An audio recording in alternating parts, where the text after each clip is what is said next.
마태복음 14장 13절부터 21절까지 말씀을 가지고 작은 것의 기적이라는 제목으로 말씀드리도록 하겠습니다. 오늘 말씀을 보니까 예수님이 5,000명 이상을 먹였대요. 21절 보니까 먹은 사람은 여자와 어린이 외에 5,000명이다. 어린아이와 어린이까지 합치면 7,000명? 계산이 어떻게 그렇게 돼? 3배수를 해야 되겠죠. 그렇죠? 5,000명 곱하기 3을 더 2명을 더 더하면 지금 5,000명 플러스 또 다른 아이들이 한 5,000명 있을 수도 있고 여자도 있을 수 있잖아요. 그렇죠? 적어도 10,000명 이렇게 잡아야 될 것 같아요. 자, 적어도 10,000명 이상이 먹었다 이런 생각을 좀 해보시면 좋겠어요. 자, 오늘 제목은 작은 것의 기적입니다. 여러분 큰 것에서 문제가 생기는 것이 아니라 작은 것에서 문제가 생기면 큰 문제예요. 큰 거는 쉽게 교체가 되고 바꿀 수 있고 뭔가 수정할 수 있는데 작은 것에서 문제가 생기면 이게 진짜 되게 어렵더라고요. 제가 저번 주에 우리 박혜수 집사님의 그 핸드폰에 있는 것을 좀 고쳐주려다가 지퍼가 약간 찝으면 이제 벌어진 게 좀 안 벌어질까 해서 찝었더니 웬걸 얼마나 약한지 그냥 뚝 부러져 버렸네. 지퍼가 뚝 부러지니까 그 좋은 그 폰 케이스를 갖다가 다시 바꿔야 되잖아. 요 지퍼 하나 때문에 작은 것 때문에 큰 걸 바꿨어요. 바꿨죠? 네. 그래. 그러니까 작은 것이 얼마나 중요한지 몰라요. 작은 것 하나 잘못되면 큰 거 다 버릴 수도 있더라. 오늘 작은 것의 기적을 좀 말씀드려 보려고 해요. 우리는 결과를 너무 중요시하는 것 같아요. 여러분, 우리가 인생에 살면서 마지막 순간 누구든지 다 부자 되고 누구든지 잘 살아야 되고 그런 것을 추구하며 살면 그 사람은 헛산 거예요. 제가 보니까 그렇습니다. 세상에 드러나기 원하고 부가 있고 지위가 있고 그런 것을 추구하고 살면 나중에 그런 것이 안 됐으면 어떻게 돼요? 그런 것이 안 됐으면 그 사람은 헛산 것이 되잖아요. 나는 열심히 살아왔지만 그런 것이 목적이 되고 그런 것이 나 꼬리표가 안 붙었다. 그럼 나 정말 헛살았네? 그런데 여러분, 우리가 그런 기준으로 사람들을 평가하면 안 돼요. 우리 스스로가 얼마나 중요한 존재인지를 인식 못하는 거예요. 우리는 세상의 부품이 아니라 세상의 완전한 하나입니다. 나는 굉장히 중요한 사람이라는 것을 자신이 인지하지 못하면 나는 세상의 부속품으로 끝나면 나는 참 불행한 사람이 되는 거예요. 사람들한테 모두 다 드러나고 뭔가 지위가 생겨야 나는 성공했다? 그런 사람들은 제가 보기에는 성공이 아닌 것 같아요. 국회의원도 5년 국회의원이지 평생 4년인가? 4년 국회의원이지 평생 국회의원 해먹고 살면 안 되는 거예요. 그거는 부품이지. 우리는 생각하기에 그 사람이 성공했다고 생각하지만 그 사람은 제가 보니까 별로 좋은 성공이 아닌 것 같아요. 인생이 뭔지를 좀 아셨으면 좋겠습니다. 크게 성공했다고 해서 무조건 행복한 것도 아니고 부자가 되었다고 해서 모두 다 좋은 결말을 맺는 것도 아니다. 부자가 됐는데 좋은 결말을 맺은 사람도 있겠죠.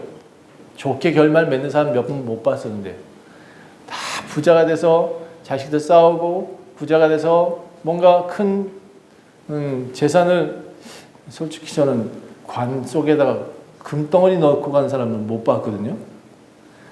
제가 화장장을 가끔 가게 되는데 그 화장을 하고 나면 물어요. 사람들이. 금밑발은 어떻게 할까요? 물어요.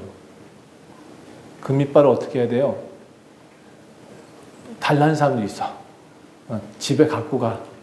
부모님의 금이빨을 뺏어서 집에 갖고 간 사람이 있는데 금이빨을 포기하는 사람도 있겠죠. 그런데 결과적으로 남는 게 뭐예요? 재밖에 안 남았다. 금도 우리는 못 갖고 가요. 돌아가신 분이 금을 갖고 간 적이 없어. 집에 돌려주거나 아니면 그 집에서 쓰라고 기부한다고 해서 그냥 기부하라 했어요. 저는. 여러분, 우리는 세상에 금도 하나 갖고 가지 이 쪼가리 하나도 못 갖고 가는 이상이 너무 큰 걸 왜 요구하고 살지 않아요? 저는 그래서 부자라서 다 좋은 결말 맺는 건 아니다 생각해요. 그래서 어떤 사람이 좋은 사람이냐 살아보니까 최선을 다한 사람이 좋은 사람이었다. 따라합시다. 최선을 다합시다. 최선을 다합시다. 맡겨진 일에 최선을 다하고 주어진 일에 최선을 다하고 오늘 하루 최선을 다해 사는 거예요. 오늘 아침에 한술 떴으면 최선을 다한 거예요. 예, 우리가 열심히 걸었으면 최선을 다해 살고 있는 겁니다. 자, 최선을 다한 사람, 뭐 어쨌든 가정을 이뤘으면 최선을 다한 거고, 모든 사람이 다 행복하게 열심히 그 직장에서 애쓰고 수고했다면 최선을 다하고 있는 거예요. 여러분, 가족을 살렸으면 최선을 다한 거죠. 저는 우리 원주 좋은 교회에 오신 분들이 정말 위대해 보여요. 왜냐하면 최선을 다해 살고 있는 사람들이기 때문에 그렇습니다. 반대로 마음대로 사는 사람도 있습니다. 제가 보니까 부자도 마음대로 살고 뭐 누구는 요트 타고 다녔다, 누구는 큰 차 타고 다녔다 하는데 뒤에 좀 살펴보니까 마음대로 살고 있는 사람 참 많더라고요. 자, 그렇게 마음대로 살게 되면 결과가 어떨까요?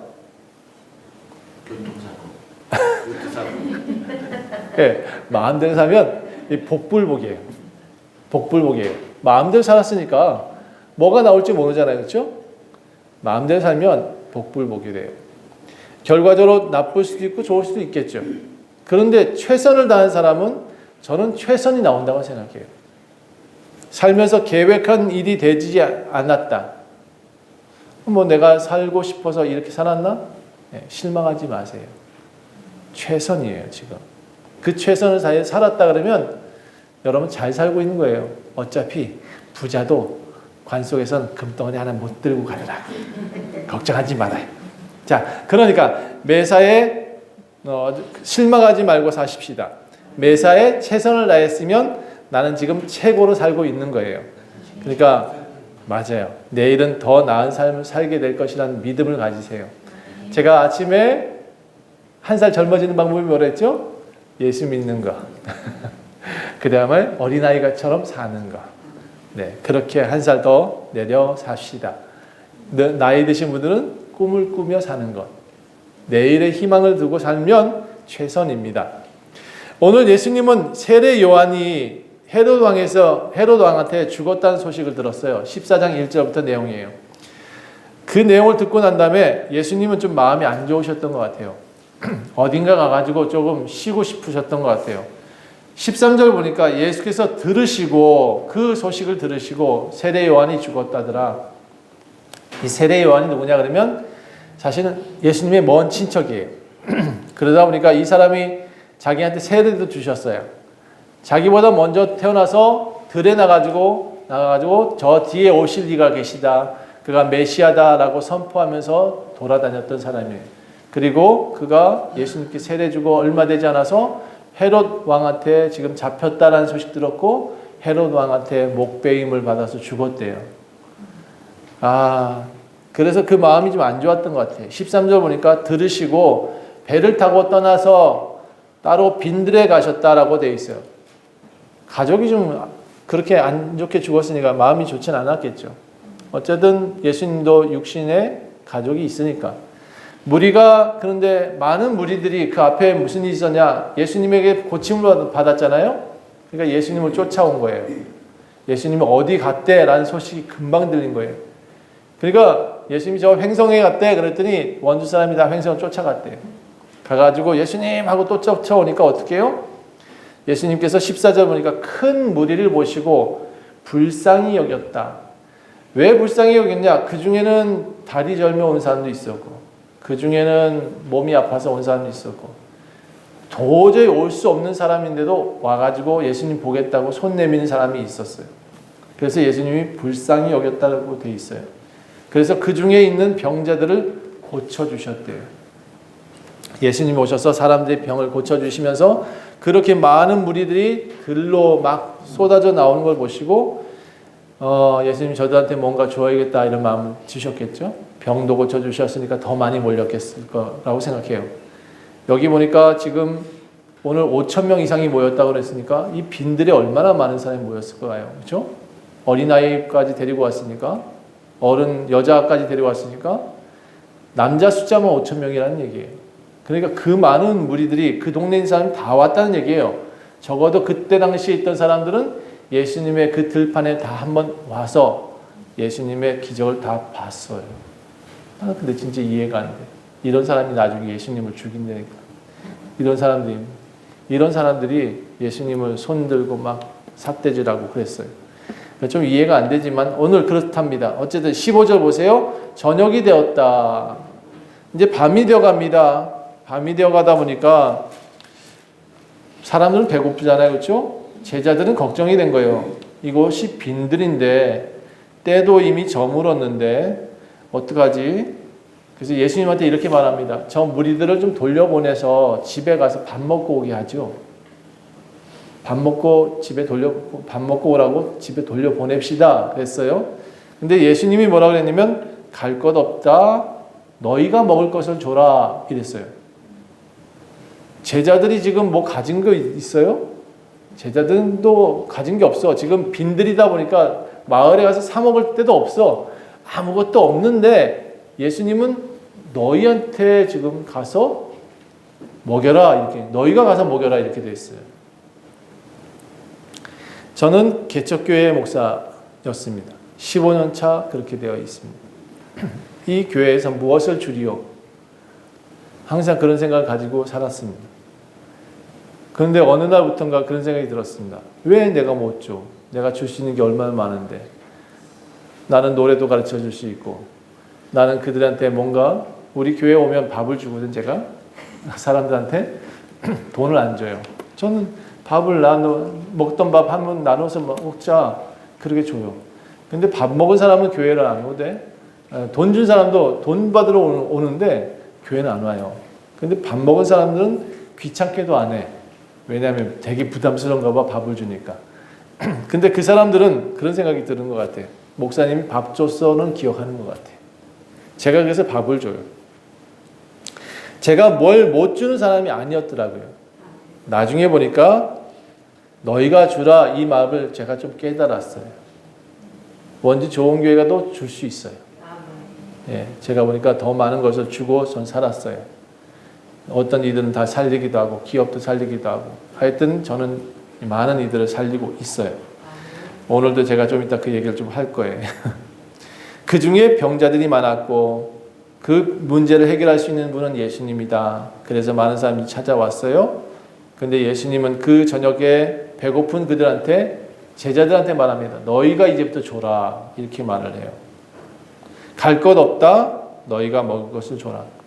제가 보니까 참 우리 예수님은 상식적이지가 않아. 우리 믿는 이 기독교도 이성적이진 않아요. 상식적이진 않아요.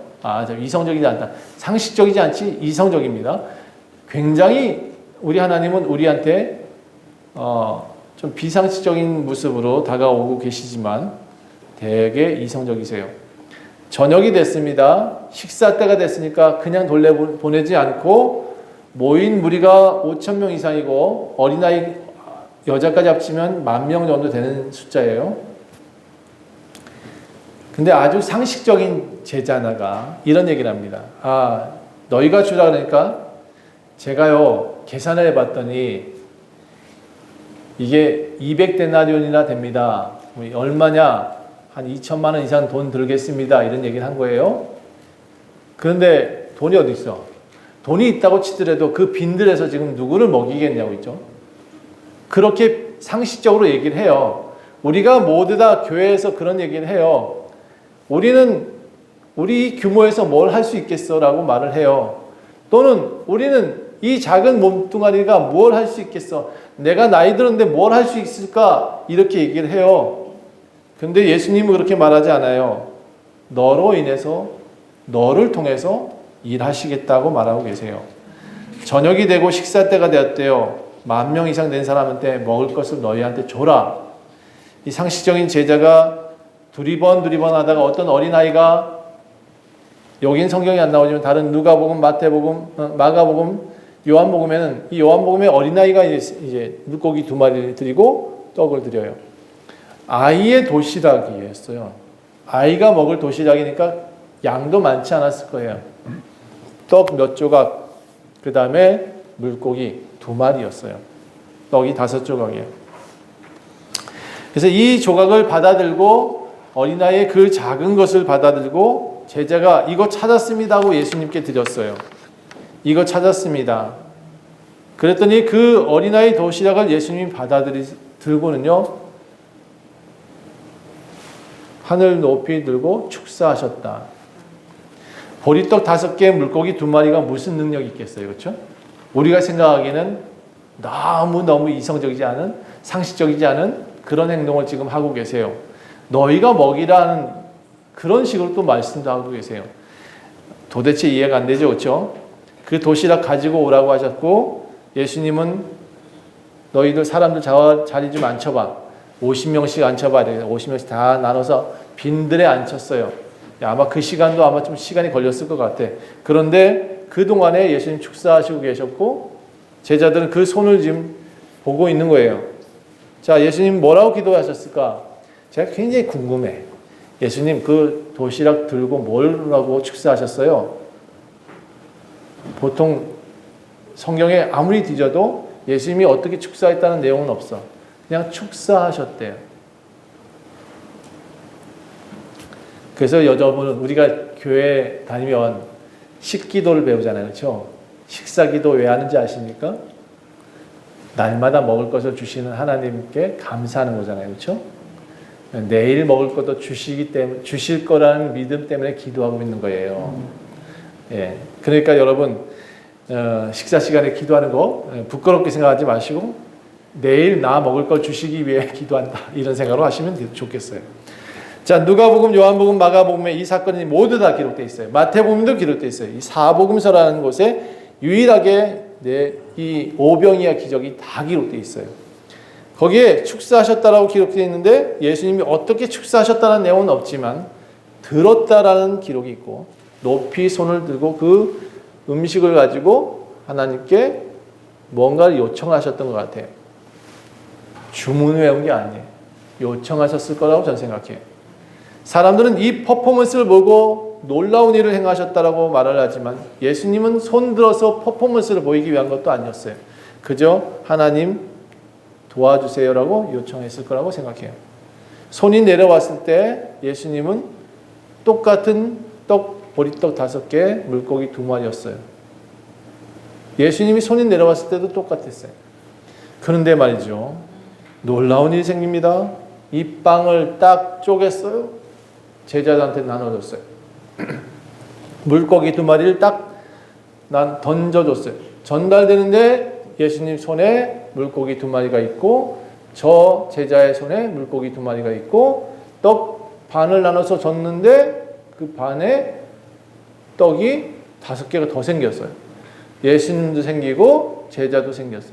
제자가 다시 그 앞에 있는 사람한테 떡 5개를 나눠줬어요.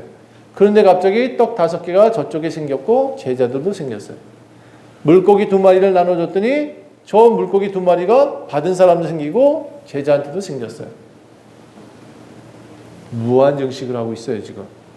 계속해서 받은 사람도 내가 옆에 사람한테 전달하잖아요. 50명한테 전달하려고 딱 받았는데 전달했더니 하나 5개 넣었더니 5개가 나한테도 있고 저기도 있고 옆에 사람한테 물고기 2마리 전달했더니 물고기 나한테 2마리가 있고 저쪽에도 2마리가 있어요. 자, 이런 식으로 지금 계속해서 무한증식하고 있어요. 빵이 하나가 아니라 2개가 되고 2개가 4개가 되고 4개가 6개가 되고 있어요. 전달된 빵도 2개가 됐어요. 자, 이렇게 하다 보니까 광주리에 꽉 찼다 12방줄이나 되게 남았다라고 돼 있어요. 20절 보니까. 다 먹고도 남은 조각이 12바구니에 가득 차게 거두었다. 여러분, 이게 무엇을 얘기하고 있냐 그러면 우리 기독교는 무한증식의 놀라운 은혜가 있어요. 기독교는 하나님이 주시는 빵을 무한으로 나눌 수 있는 능력이 있어요. 제가 어릴 때 이 성경책을 읽고 배가 고픈 사람이었어요. 어릴 적에 맨날 배가 고파가지고 배가 고픈 이유는 먹지 않아서가 아니에요. 어머니가 밥을 안 해줬어요. 뭐 어디선가 맨날 그냥 라면 먹게 되고 맨날 그러다 보니까 배가 고팠던 것 같아요. 그런데 이상하게 집에서 어머니가 밥을 해주면 배가 부른 거야. 그래서 제가 알게 됐어요. 아, 밖에서 돌아다니면서 먹는 밥은 밥이 아닌가 보다. 항상 배고프니까. 집에서 밥을 먹으면 배가 불렀어요. 성경책을 읽으면서 이 성경책이 이해가 안 됐어요. 왜 2배가 되고 4개가 되고 10개가 됐을까? 이건 소설인가 보다. 성경책에 소설도 있나 보다. 이렇게 생각했어요. 거짓말도 썼네. 막 이렇게 생각했어요. 근데 좀 크니까 좀 이성적이지 않다. 뭐 이건 좀 많이 허황된 거 아닌가? 소설 써도 좀 그럴듯하게 써야 되는데 너무 과장된 거 아닌가? 그런 생각을 하게 됐어요. 어떻게 무한재생이 되냐고. 빵을 빚은 사람도 없이 어떻게 그게 빵이 2개가 되냐고. 떡이 왜 5개가 되고 10개가 되냐고. 도저히 못 믿겠더라고요. 청년 때는. 의심이 많은 도마 같았어요. 맨날 물었어요. 이게 무슨 이야기냐고. 하나님 이게 무슨 뜻이냐고. 그랬더니 나중에 세월이 지나면서 이 내용을 이해하게 됐어요. 예수님의 기적은 분명히 있었다는 것을. 그리고 그 기적은 나한테도 나타나고 있었어요. 제가요, 일을 많이 해서 여기까지 이렇게 배가 나온지 아십니까? 저 일 많이 안 하는데도 먹고 살아가지고 요즘 배가 나왔어요. 옛날에는 이 배가 나온 사람이 아니었어요. 56kg. 절대로 몸무게가 안 늘어가지고 청년 때부터 45, 6까지 이 살이 안 찌는 거예요. 그러니까 나는 살찐 체질이 아닌가 보다 했는데 웬걸 이렇게 힘들고 15년 동안 고생해도 배가 나왔네. 안 먹은 적이 없다는 얘기입니다. 그렇죠?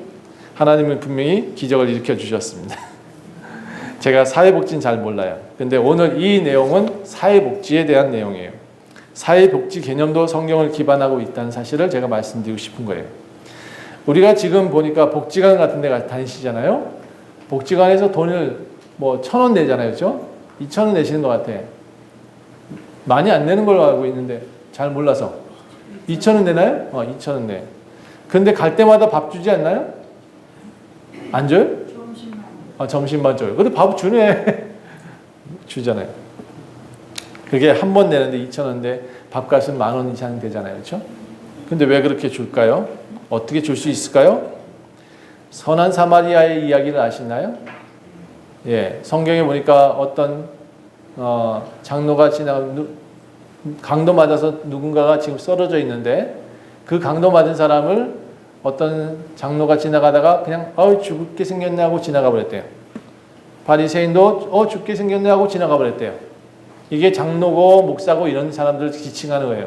그런데 안 믿는 사람인데 그 사람 보고 불쌍히 여기고 그 사람을 데려다가 씻기고 입히고 먹였대요. 그리고 그 사람을 도와줬대요. 그리고 병을 낫게 해주려고 그 주막집에다가 돈을 맡겨가면서 내가 돌아올 때 다시 돌려줄 때 돈을 더 줄 테니까 이 사람을 살려주세요 하고 부탁하고 갔대요. 이게 선한 사마리아 이야기예요. 그런데 이것도 우리 사회복지에서는 많이 얘기해요. 저렇게 불쌍한 사람을 돕는 것이 성경의 개념이다라고 말을 해요. 수가성 여인을 불쌍히 여기신 예수님의 마음도 사회복지 개념에 있어요. 물을 달라고 하는 그 여인의 물을 주신 예수님의 모습. 세리 마태한테 손을 내미셨거든요. 그 당시에 마태는 굉장히 자기네 세금 뜯어가는 사람들이었어요. 나쁜 놈이었어요. 그 나쁜 놈한테도 예수님은 손을 내밀어 주셨어요. 이게 사마리아 사람들과 똑같은 그 사회복지 개념이에요. 병을 고쳐주시는 긍휼도 사회복지 개념이에요. 우리가 돈을 건강보험료 조금만 내잖아요. 그렇죠? 그런데 병원 가서 수술하게 되면 암 환자는 95%까지 다 돌려줘요. 5%만 자부담이야. 네, 95%다 국가가 해줍니다. 여러분, 우리가 조금 내는 개념이 굉장히 커져서 돌아오는 거예요. 나중에 이것이 성경에서 나온 원리라는 것을 배웠어요. 5,000명이 먹인 이 사건도 사회복지 개념에서 나온 거예요. 제가 보니까 이걸 따라서 했어요.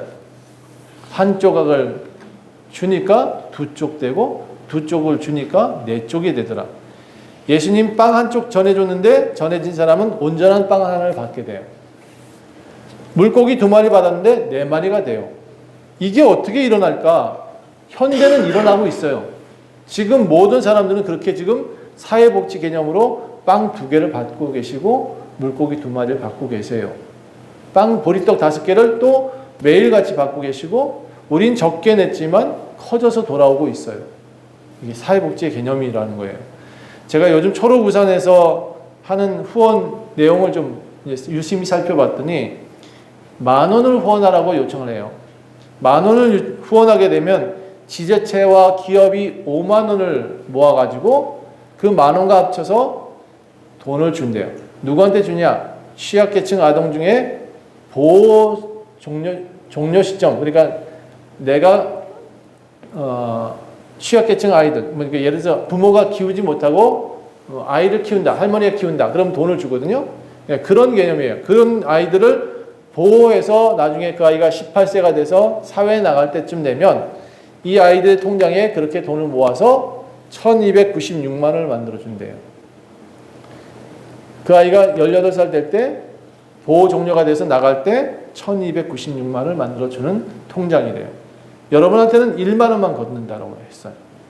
그런데 왜 이게 복지가 돼서 이렇게 커질까요? 전 좋은 시책이라고 생각해요. 내가 작은 기부 내면 눈덩이처럼 커지는 정책이 사회복지예요. 원주시에서도 천사후원금이라고 있어요. 매달 1,004원을 통장에서 자동이체해달라고 요청을 하고 있어요. 그런데 이 천사후원금을 받는 사회복지협의회가 요즘 무슨 일을 하고 있냐? 돈을 어떻게 모았는지 후원자들 더 모아가지고 더 많은 이들한테 나눠주고 있어요. 우리는 1,004원을 후원했지만 그 정책을 만든 사람들은 더 많은 사람들한테 기업한테 후원금 받아가지고 더 촘촘한 복지를 하고 있어요. 제가 오늘 사회복지 얘기가 나와서 말인데 우리 양혜영 자매가 지난주에 사회복지 공무원이 됐어요. 우리 박수 한번 쳐봅시다. 이런 경우가 없대요. 진짜로. 제가 다 살펴봤거든요. 아니 이렇게 13명을 뽑는 경우도 없었고 원주시에서 이렇게 갑자기 2과목 시험 봤지. 보통 공무원 시험 5과목 시험 보거든요. 2과목 시험 봤대. 이런 일이 없대요. 자, 이 모든 것이 잘 돼서 어떻게 딱 맞아서 이상하죠? 우리 양혜영 자매가 공무원이 됐어요. 야, 이게 있을 수 있는 일이 아니에요. 사실은 제가 이 가정을 참 항상 귀히 여기고 있는데 묵묵히 교회를 지켜서 나오고 예배 드리고 항상 자리 지키고 예배 빠지는 일도 없이 꼭 나와서 저 자리에 와서 피아노 치고 있고 그래요. 그런데 저 가정이 그렇게 묵묵히 하더니 자는 하나님께서 복을 주신다 이런 생각이 좀 들었어요. 여러분 저는 그런 것 같아요. 충성되는 것은 다른 게 아닌 것 같아요. 내가 할 일은 오직 예배 드리는 일이다. 교회를 빠지지 않는 일이다. 이렇게 믿고 나오는 것이 충성됨이 아닐까 싶어요. 나는 하나님께 복을 받겠다라고 믿는 그 사람이 복을 받지 않겠나라는 생각을 해봅니다. 또 한 가지 하나님께 감사한 일이 좀 있어요. 이 양혜영 자매만 좋은 일이 생긴 게 아니야. 우리 교회는 말 그대로 죽게 돌아오면 회복되는 교회가 맞는 것 같아요. 제가 원래 사회적 협동조합 일을 좀 알고 있어서 여기저기 이제 알려주다 보니까 지역 아동센터 3군데가 법인을 좀 만들어야겠다라고 해서 제가 참여를 했어요. 그리고 그 법인에 자문을 해주다가 센터장들이 다 목사님들인데 그들이 다 돈을 받고 있는 사람들이다 보니까 이사장을 할 수가 없대요. 그래서 제가 이사로 참여했다가 이사장이 돼버렸어요. 사회복지협의회 이사장이 된 지 1년 됐어. 내가 요즘은 한마디도 안 했는데 안다미로 사회복지협동조합의 이사장직을 맡고 있어요. 그런데 며칠 전에 그 법인이 원주시한테 입찰을 하나 했어요. 다 함께 돌봄센터를 맡아줄 위탁업체를 찾고 있더라고요. 우리 법인이 할 수 있는 일입니다 하고 한번 내보세요 했어요. 물론 제가 자료를 만들진 않았어요. 전문가들이 있으니까 당신이 만드세요 하고 했는데 그 프레젠테이션을 PPT 자료를 제가 가서 대표니까 발표를 해야 된대. 가보니 10명이 앉아서 저를 다 쳐다보고 있는 거예요. 10명이 앉아서 심사위원 하나 딱 가운데 앉아가지고 10명이 질문을 또 받아야 되잖아요. 네, 질문도 받았어요. 나는 이게 뭐 되든 안 되든 소용없어요. 뭐 나는 공익적인 일을 한다고 생각하고 그냥 앞에 서가지고 열심히 브리핑을 했어요. 자, 어떻게 됐을까요? 선정. 예, 선정됐어요. 다음께 돌봄센터를 수탁하게 됐어요. 사실은 이런 부분들은 제가 굉장히 고민했던 것이 우리 교회에도 어떤 사회복지 기관이 하나 있었으면 좋겠다 이런 생각을 했었거든요. 근데 어떻게든 이게 생각했던 것이 자꾸 이루어지네요. 예, 제가 이 두 가지 경사가 우리한테 지금 같이 사회복지를 통해서 이루어졌다, 그렇죠? 우리 교회 안에서 우리 혜영자매도 사회복지 공무원이 됐고, 저도 사회복지에 일임하는 자가 됐으니까 뭔가 좋은 일이 더 일어날 것 같아요. 예, 원주 좋은 교회에 오시면 좋은 경사가 일어날 줄 믿습니다. 자, 저는 올해 원주 좋은 교회도 이제 좀 더 많은 사람들이 채워주실 줄 믿어요. 예, 우리 교회가 회복되는 교회니까 우리 교회 주님께로 돌아오면 모두 회복되실 줄 믿습니다. 다시 본론으로 돌아가 볼게요. 보리떡 5개와 물고기 2마리를 가지고 사람들을 먹이셨어요. 저는 이 사실이 너무 놀라워요. 처음에는 믿지 않았어요. 근데 살다 보니 기독교에서 배운 이 개념들이 사회복지로 나타났고, 많은 이들이 교육복지, 주거복지 이런 복지 혜택을 받고 살아요. LH에 관계돼서 제가 일을 해보니 LH 아파트 들어가는 사람들이 매달 7만 원밖에 안 내요. 네. 보증금 3,500, 최대 또 4천만 원. 그렇게 내는데 7만 원 내고 권리금 매달 관리비 한 10만 원 정도 내는 거예요. 그렇게 되면 여기 보통 원룸에 투룸 사는 사람들이 45만 원 내요. 그거보다 훨씬 더 적게 내는 거예요. 청년들도 살 수 있는 방법이 충분히 많더라. 여러분, 우리가 이 복지를 이렇게 조금 이해하고 나면 오병이의 기적이 이해가 되는 거예요. 우리가 조금 내는 것이 더 커지더라. 전 그래서 나중에 알게 됐어요. 이날 사건은 분명히 있었다. 하나님은 그 모든 세대를 거쳐서 이 오병이의 기적을 보여주셨구나. 5천 명에 먹인 그 저녁에 먹인 사건, 사실 큰 사건이죠. 예, 큰 사건이긴 한데 사람들은 먹은 것도 잊어버리는 사람들이 많더라. 진짜 놀라운 사건은 예수님 부활하시고 난 이후에 기독교가 지금 큰 기적을 일으키고 있는 거예요. 예, 우리가 알고 있는 기적은 단순히 오병이의 기적만 너무 큰 기적으로 생각하고 있는데, 제가 보니까 예수님에게 영향을 받은 모든 나라는 다 큰 기적을 받았어요. 예수님 믿는 나라라면 지도에서 펼쳐놓고 그림 색칠 한번 쳐보세요. 불교 믿는 나라는 다 빨간색, 예수 믿는 나라는 전부 다 파란색이에요. 그리고 파란색을 잘 살보면 다 잘 살아요. 빨간색을 칠한 나라를 보면 다 못 살아요. 그러니까 우리가 이 복지를 통해서 예수님 믿는 것이 얼마나 큰 얼마나 큰 행복이 돌아온다는 사실을 우리는 분명히 증거로 보고 있어요. 여러분, 예수님께 영향받은 제자들은 예수님이 외치던 하나님 나라를 외치고 있습니다. 그 하나님 나라에는 성경이 이렇게 표현하고 있어요. 배고픔이 없다, 아픔이 없다, 걱정 근심이 없대요. 그 외침으로 지금 기독교가 세워졌고, 그 기독교를 믿는 믿음을 가진 사람들은 지금 거의 다 잘 살아요. 제가 오늘 최선을 얘기했습니다. 돈을 많이 벌어서 잘 사는 게 아니고 예수님 믿으면 잘 삽니다. 따라합시다. 예수님 믿어야 잘 산다. 이게 돈 많은 부자 얘기하는 거 아니에요? 예, 돈 많이 벌어도 부자 아니더라. 돈 많이 벌어도 가난뱅이 많더라. 제가 보니 그렇습니다. 마음이 가난하면 가난한 사람이요, 마음이 부자면 부자인 것이죠. 지금도 이 떼신 빵이 수많은 그리스도인들을 먹이고 있습니다. 이 분배의 원리를 통해서 다른 사람들도 빵을 먹고 있고 물고기를 나누고 있습니다. 예수님 믿는 나라는 분명히 굶지 않는 나라로 저는 믿습니다. 저는 예수님을 믿습니다. 제 삶을 바꾸셨고요, 우리 자녀들의 삶을 바꾸셨습니다.